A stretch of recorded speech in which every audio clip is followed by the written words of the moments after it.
So Bruce Lipton was on the show, and we had wrote The Biology of Belief, incredible book, and spoke about epigenetics. And in his career, he's saying at least all diseases are 80% epigenetic in their origin and 20% genetic, with that sort of genetic model. Some guys are saying 90% now.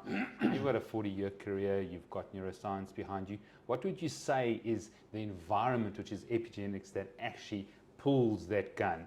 You know, the genetics load the gun and the epigenetics pull the gun. So what percentage would you say on all chronic disease is based on epigenetics? So first of all, I'm always skeptical about people who use percentages, because we never really know. I mean, they say you use only 10% of your brain. That's absolute nonsense. I mean, these percentages have always been floating around 80-20. I mean, Bruce Lipton's well known for his 80-20 story. Yeah. I mean, Bruce Lipton's 80-20 rule applies to those who have self-examined themselves. In other words, have become familiar with who they are, in terms of what you would get from doing a personal mission statement. So according to Bruce Lipton, only 20% of the world's population have actually confronted themselves.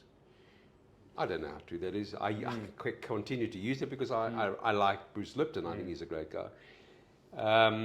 So I don't get really caught up in how much of it is genetic and how much is epigenetic. We know that genetics can predispose to many conditions. It's one of our main categories of pathologies is genetic.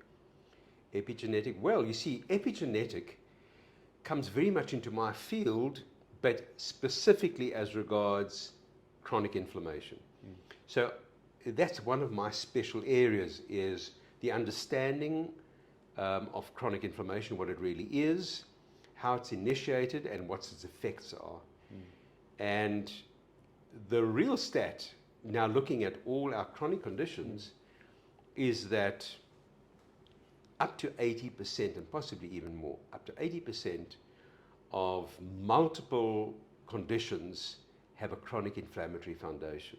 And we know that chronic inflammation, or the inflammatory mediators, interface with DNA, because that's how they replicate themselves. They're actually, I can't remember the actual word from a genetic point of view. They use this terminology, upregulate or downregulate. So they upregulate themselves in the DNA.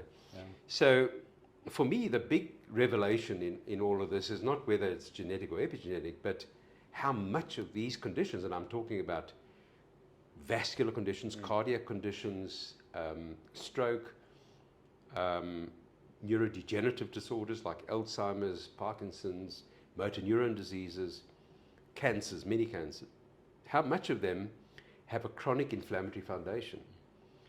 And for me, that's the revelation, because we know that there is a line coming from mind states, the emotional component of mind states, via the inflammatory mediators to the nuclei of the cells, and that's epigenetic. Okay.